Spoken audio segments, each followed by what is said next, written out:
sou o Frei Darley Zanon, religioso paulino, e hoje vamos falar um pouco sobre o meu livro mais recente, Igreja e Sociedade em Rede, Impacto para uma Cyber-Eclesiologia. Esse livro, que acaba de ser publicado pela Paulus Editora no Brasil, na verdade é uma nova edição, revista e ampliada. A primeira edição foi publicada em Portugal há algum tempo, mas essa edição atual tem muitos aspectos positivos. Primeiro, porque o tema continua sendo extremamente atual, igreja, a relação da igreja com todo o mundo digital, com a sociedade em rede. Sociedade em rede, segundo o conceito de Manuel Castells, que é um dos maiores sociólogos nessa área, sociólogo espanhol, que diz exatamente que a sociedade em rede é o tempo e o espaço onde habitamos hoje, se é o tempo e o espaço que o ser humano habita hoje, é fundamental descobrir qual a relação que a igreja, qual o espaço da igreja, qual a função da igreja dentro dessa sociedade. E o livro fala exatamente sobre isso. Essa publicação também é muito positiva, porque foi atualizada com todos os discursos recentes do Papa Francisco, com os diversos eventos, diversos sínodos, até o sínodo dos jovens, por isso tem esse aspecto positivo como nova edição. Esse livro, basicamente, é composto de 4 capítulos.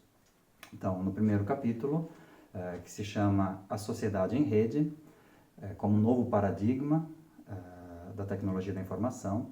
Então, esse primeiro capítulo procura caracterizar o que é a sociedade em rede, o que se entende por sociedade em rede, quais os elementos que definem a sociedade em rede, nos vários aspectos, não só da tecnologia, mas da economia, da sociologia, a questão da identidade, que é muito importante, e, obviamente, a questão religiosa e espiritual. Sempre a partir desse sociólogo Manuel Castells.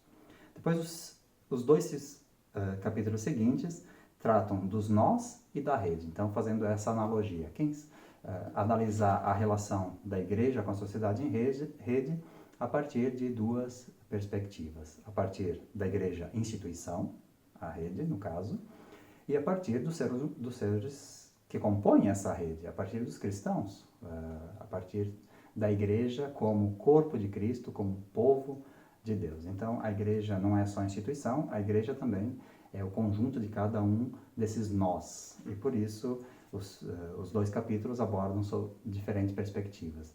Qual o impacto da sociedade em rede sobre a instituição e qual o impacto da sociedade em rede sobre cada um dos cristãos. Então, o segundo capítulo, intitulado Os Nós, os Cristãos e a Sociedade em Rede, busca abordar quais são as oportunidades, qual o espaço que essa sociedade dá a cada cristão. Que postura cada cristão deve ter ao habitar a sociedade em rede. Quer dizer, como buscar uma presença com maior coerência, com maior autenticidade, uma presença mais eficaz, uma presença que seja verdadeiramente testemunho da fé que nós portamos, não é? Então, a nossa presença no mundo, na sociedade em rede, deve ser um reflexo, deve ser uma continuidade, uma complementaridade à vida de qualquer outra dimensão. A dimensão que temos na família, na escola, na nossa comunidade, na nossa paróquia. Então, a sociedade em rede deve ser um complemento, uma nova dimensão onde o ser humano habita e por isso deve também ter uma postura cristã, uma postura ética, uma postura coerente, uma postura de homem ou mulher de fé. Isso é o tema tratado no segundo capítulo. Depois damos um passo, o terceiro capítulo é intitulado exatamente A Rede, a Igreja Católica e a Sociedade em Rede. Então, como que a sociedade em rede impacta sobre a instituição?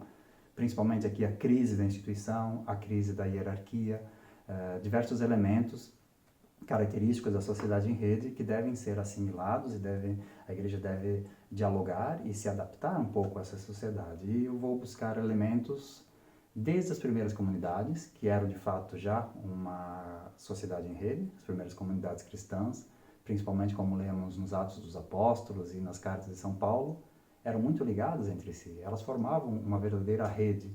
São Paulo formou uma rede de evangelização através dos seus diversos colaboradores, através das suas cartas. Então, todos esses são elementos que são resgatados aqui para iluminar uma presença mais eficaz, uma presença mais evangélica, uma presença de verdadeira evangelização e testemunho na sociedade em rede. E um ponto central é o Concílio Vaticano II, exatamente a partir do conceito de corpo, a partir também da sinodalidade ou colegialidade, que são conceitos trabalhados pelo Concílio Vaticano II. De fato, diversos desses elementos estão em muita sintonia e muita harmonia com a sociedade em rede, né? A sociedade em rede exige uma igualdade, uma horizontalidade, o fim dessa questão hierárquica, vertical, e o Concílio Vaticano propõe exatamente isso através dos conceitos de sinodalidade, igreja como corpo, igreja como povo, igreja como templo do Espírito. Então, esses elementos são todos abordados no terceiro capítulo. E, por fim, um capítulo breve, que trata sobre uma proposta de um novo modelo de igreja e qual a função dessa igreja na sociedade em rede. Então, esse livro, na verdade, é uma reflexão sobre a presença da igreja ou a atuação do cristão e da igreja instituição no mundo digital, na sociedade em rede, por isso eu chamo cyber-eclesiologia. É um ensaio de cyber-teologia, é uma tentativa de conduzir a uma reflexão. Cada um dos cristãos, não só o clero, não só religiosos e padres, mas todo cristão é convidado a refletir sobre a relação da igreja com esse mundo digital, porque hoje é impossível viver fora do mundo digital. O mundo digital é uma extensão, uma continuidade da nossa vida. Então, não é possível hoje fazer a diferença entre online e offline.